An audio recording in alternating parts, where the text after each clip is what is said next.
Now, Moseneke blames arrogance and abuse of political power for the patient deaths. Section 27 is one of the organizations that warned former Health MEC Qedani Mahlangu about the conditions facing Life Esidimeni patients, but it appears their pleas fell on deaf ears. Section 27 Executive Director Mark Heywood joins us now. Mark, thank you so much for coming in. And I know it's been a very long haul for you and other members of civil society. You were there from essentially before this project began. Yes, I think we first became aware of this so-called project in the middle of 2015 when the South African Depression and Anxiety Group raised it with us when we began to encounter the families of patients who said that there's this closure of the Life Esidimeni facility imminent and it's going to cause harm and it's going to cause loss of life, and what can we do to stop it? That was 2.5 years ago. You know, since those 2.5 years have passed, we've seen the 144 deaths, the dislocation, the torture, as Judge Moseneke described it, affecting 1,400 people. And now, of course, the last few months of the process of trying to get to the truth of what happened and to trying to assign responsibility and accountability to those for whom responsibility must be directed at. Why was it so important for you to speak on behalf of these 144 people who can no longer speak for themselves, Mark? Well, you know, we have worked with the families and with the committee of families, and I must say, you know, the first people to whom we must pay tribute are the families. You know, they have been dogged in their determination to get justice for their loved ones. And through the families, I think we've understood the value of the people whose lives were lost. You've got a sense of some of the individuals who were in the Life Esidimeni institution or who were later moved to the NGO. So it became about real people rather than just statistics. And you know, Joanne, a lot of people, I'm afraid, there's a sort of conscious or subconscious prejudice against people with mental illnesses. There's a view that somehow these are lives of lesser importance. And I think what Justice Moseneke has done today is very, very firmly swing the balance back and say mental illness is illness, just like any other illness. The people who are affected by mental illnesses are people, just like any other people. They have husbands and wives and sons and lovers and daughters, and they have dignity and they have values. And he has attached the value and the spirit of the Constitution back to those lost lives. And that is what is, I think, so important about this. Let's take that idea a little firmer, Mark, a little further, I should say, the issue of the value of lives. I mean, normally the law has a way of actually evaluating what lives are worth in terms of a monetary understanding of that.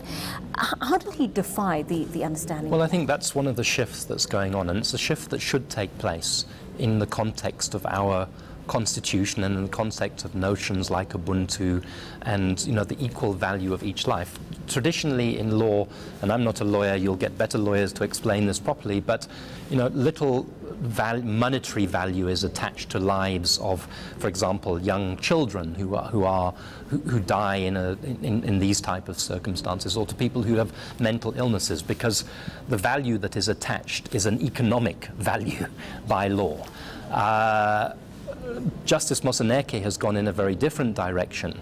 He has said today that yes, you know, the government's offer to pay 200,000 rand to cover the psychological injury of the patients, he's built that into his ultimate award. But he's also gone further and said this was a terrible, terrible violation of numerous constitutional rights and constitutional values perpetrated against people that our Constitution assigns an equal value to. And on that basis, in the award that I will make, in this million rand that has now been awarded to each family, will treat these people as equals, of people of equal worth in our society. The implications of that, I don't really know, but I think that they are probably quite profound in beginning to shape a new direction in law and law in relation to damages. Mark, let me ask you about how you understand this to have played out and the reasons behind it after having been on this very long journey with the families and with the department itself. To what do you attribute the callousness that accompanied the way these mental health patients were treated? Well, I think the first thing, and again, Justice Moseneke went to great pains today, is there were a group of senior government officials who had lost touch with their own humanity, lost touch with the humanity of the people around them, who showed disregard for their duties as politicians or senior civil servants, and acted in a manner that was callous, that was unresponsive, where they had closed ears to what was going on. And as Chief Justice, former Deputy Chief Justice said, you know, at the end of the day, we still don't really know what their motive was. He says that specifically of former MEC Qedani Mahlangu. You know, one day perhaps we will find out what the real reason for this is. So on the one level, it's about that. But on another level, it's about multiple areas of state failure. He criticized the Mental Health Review Board, which is meant to be an independent oversight body, which he said became complicit for self-interest in the mass removals of the patients.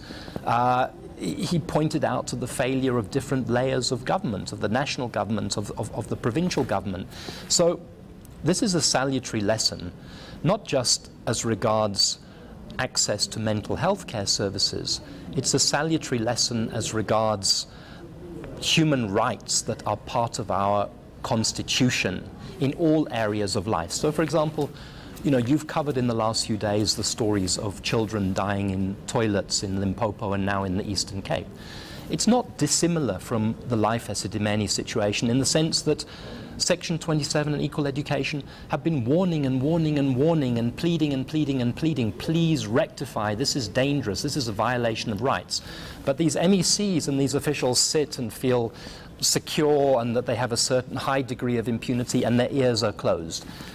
Justice Moseneke is saying that can't continue in this country anymore. So, you know, if I was President Ramaphosa tonight reading this judgment or being advised on this judgment, then I would want to speak to all the members of my cabinet and say, Life Esidimeni is symbolic of a culture of government that belongs to yesterday.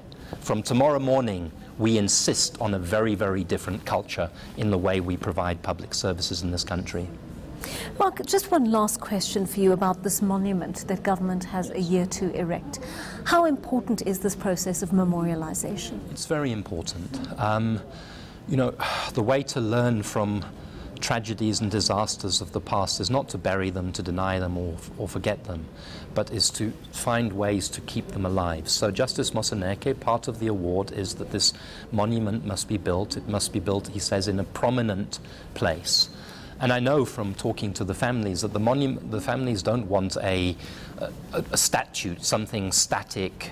They want something that will keep the memories and the lessons of the loss of their loved ones and the harm to people alive, and that will teach future generations, and that will be a symbol not just of a terrible disaster, but of a will to respect the rights of all people, and in this particular instance of the rights of people with mental health illnesses. Mark Heywood, so good speaking to you today. Thank you so much for coming in to talk to us. Mark Heywood is from Section 27.